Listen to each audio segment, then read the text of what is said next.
Welcome everyone to EagleCast, an FRC podcast out of North Carolina.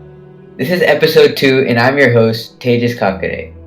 I'm on Team 4828, the Robo Eagles out of Raleigh, North Carolina, and this is my third year on the team. I primarily do mechanical and I'm in 11th grade at Enloe High School. Today I have co-hosting with me Alka Manoj. Alka, would you like to introduce yourself? Hey everyone, my name is Alka. I've been on the team for 4 years now and I'm a senior at Enloe High School. I mainly help with outreach and business. Yeah, so recently we've not only been working on the robot, but the Chairman's Award as well, which is actually a crucial component of robotics because, as we know, robotics is not just about building robots, but also about the impact of STEM in our community. So, Alka, what do you think Chairman's is really about on our team? Chairman's is just an award that are given to teams who have had basically the most impact in their community. And not only is doing outreach important to win this award, it's just important in general to be able to spread STEM to people in the community, especially students who don't have the exposure to STEM as we do as first members. Yeah, so you mentioned outreach. So what are some outreaches that we've actually done? So a couple of years ago, we partnered with an organization called We went to North Carolina State University and we taught about 100 kids how to program and build a small robot, and then we also taught them how to drive one of our past robots. And what was important was that most of these kids had come from a school where STEM wasn't really a major part of the curriculum. So exposing these kids to this curriculum was important because it taught them more about STEM, and it also encouraged many of these kids to join FLL teams.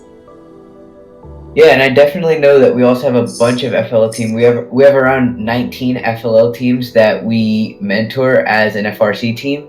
And Right. we provide them with parts and students that can go help mentor them, and they compete in the competitions there too. So a lot of these kids that we're actually outreaching to end up on FLL teams. So, Right. in your opinion, what does Chairman's mean for our team, and like how hard do we work for it? I'd say we work pretty hard for it. I mean, the past 4 years I've been on the team, Chairman's has been a crucial part of what we do in general. It's not just building the robot. We have a whole separate team dedicated to just working on Chairman's and working on outreach. One of the other things you mentioned earlier, Tejas, was that being able to help out FLL teams and students on those teams. It's important also in Chairman's. The judges who we present to for Chairman's, they also look at how we've helped the global community in general. So coming back to the FLL teams, one of the ways that we've helped globally is that 2 years ago over the summer, about 30 students came and visited Duke University, and some of our team went and taught them more about FLL. And these kids were from China, and they were visiting the United States, and they were inspired by what we taught them, and they actually went back to China, contacted us, and we actually helped them make 3 FLL teams in China. And this kind of shows how broad your reach can go, like globally, within just FIRST and being able to teach STEM to other kids. And it also shows that anyone can do this. It's not like any team can do this, no matter how young or how old the team is. You can still contact people from all over the world, which is something that it's something that brings us together as the FIRST organization. Yeah, I definitely agree. And another key strategy that we use for going about Chairman's is consulting alumni. And we actually will have an alumni of our team coming in a few minutes for Eagle interview, so stay tuned for that. And so basically what we do with our alumni is we bring them in for FaceTimes or just have them look at the documents that we make and proofread them, allowing us to have as many minds as we can on the documents and properly get the correct answers. And we also set crucial deadlines too, so that we have everything done on time. So currently, So currently we're working on the video. So how's that going? So the purpose of the video is to show the judges how all the members of our team have been able to do outreach and been able to impact kids with STEM and FIRST ideals. So so far we're working on it. We're just starting tonight actually on working on the video, and I've been with my team and we've been able to put parts of the video together, and hopefully it'll come out great. Yeah, so I've noticed a small issue or error that we've had recently is we've struggled in areas requiring sponsors, and so what have we been doing to kind of accelerate this sponsor area? Right. So getting sponsors is actually pretty difficult. It's not very easy to get sponsors just because most of the sponsors you'd want are bigger companies, and they don't give out money or they don't give out parts as easily as smaller companies do. So the goal is to be able to go to smaller companies within your community. And one way that you do this is to make a sponsorship packet, which is something that we did this year, right, Tejas? Yeah, we did make a sponsorship packet, Yeah. and in that sponsorship packet, we had our organization, details about our organization. We had a outreach journal, kind of, to detail outreaches we do and show our STEM enthusiasm.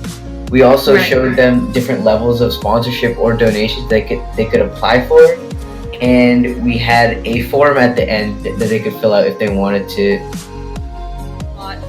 Any of that kind of stuff. So that's actually the most important part of the sponsorship packet. So if you are a young team who is looking for sponsors, make sure that you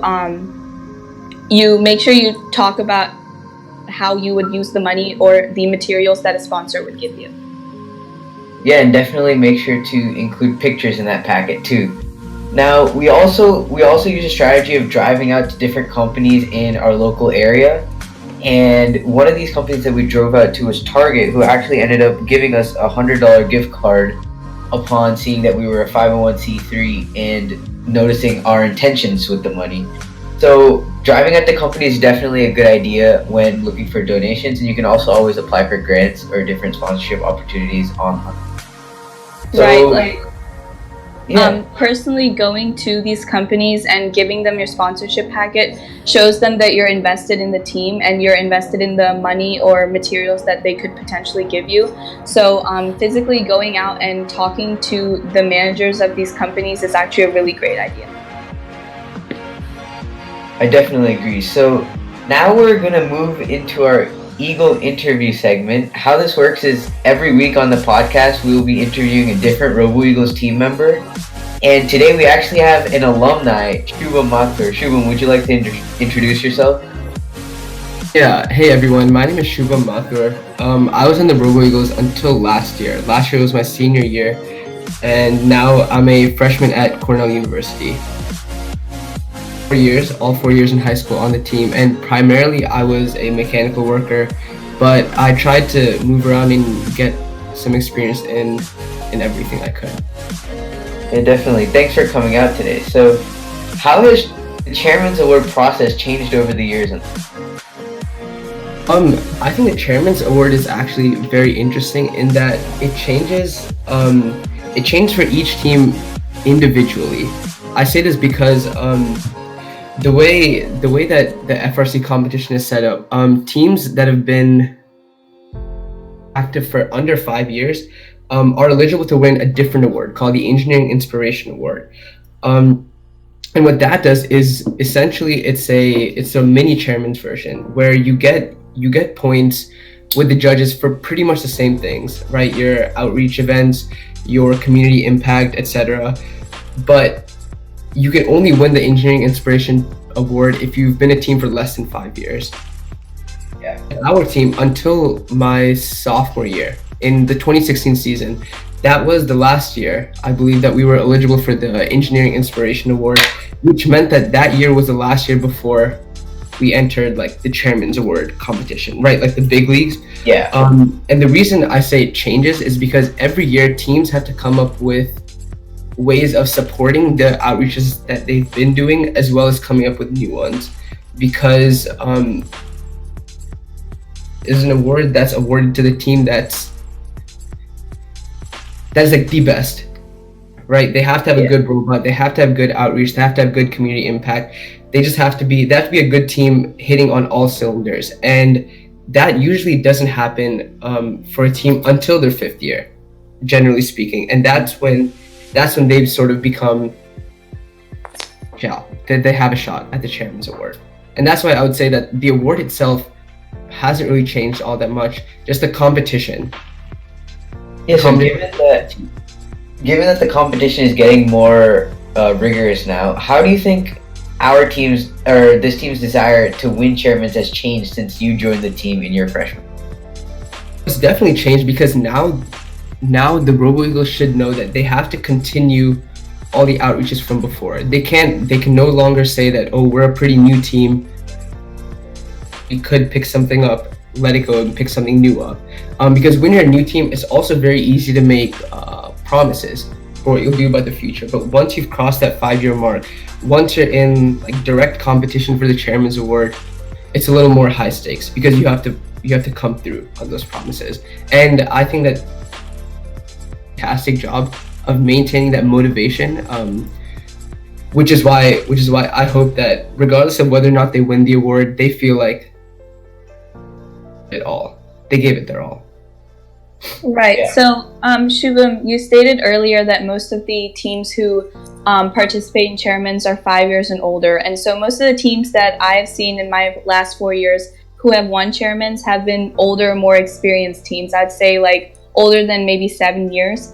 So what common characteristics have you seen between the teams that have won chairmans in the past couple of years? I'm glad you asked that. So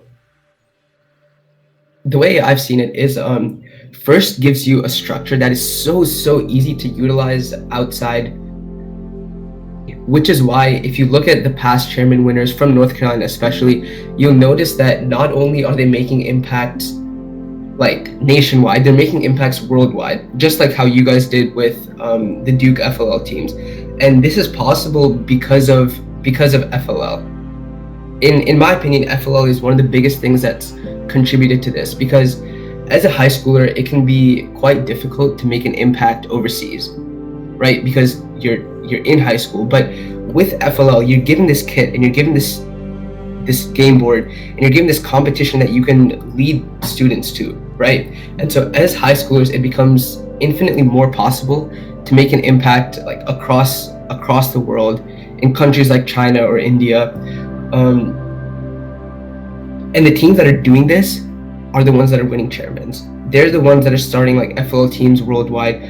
For example, the last 2 years winners were Spork and Yeti, I believe, and they both have enormous impact basically in other countries, and they're able to do this because FLL makes it so easy to reach out to younger kids and bring them into the environment that in FRC and further on in their lives. Okay, I definitely agree with you, Shubham. So thank you so much for coming. Thank you, Alka, for joining us today as my co-host. No problem. And thanks, Shubham, for coming for the Eagle interview. Thank you for having me. Okay, thank you all for listening to the EagleCast, and stay tuned for another episode next week. That'll be episode 3. And always remember to keep building strong and soaring high. We'll see you next week.